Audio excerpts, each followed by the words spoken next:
So I was asked how I get the colors so vibrant. It's kind of hard for you to see in this video, but it is kind of dull when I do the post.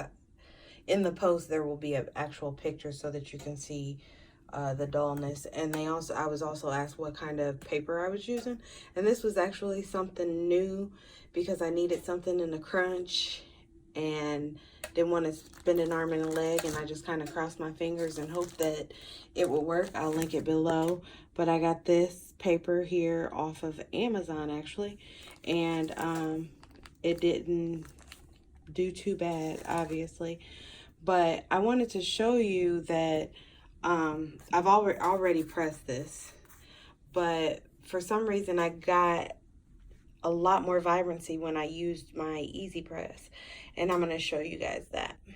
Alright, so the first thing I'm going to do is cover it up with the parchment paper that comes in the pack, and then I'm going to take my Easy Press, get it started. This is hard to do with one hand, and then I just press it on for the recommended amount of time.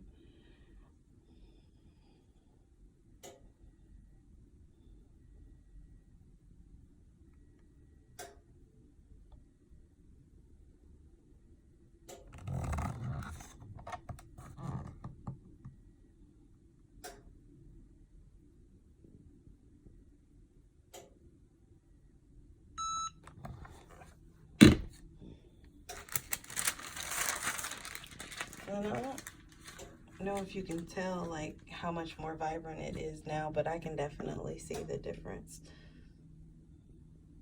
That's it.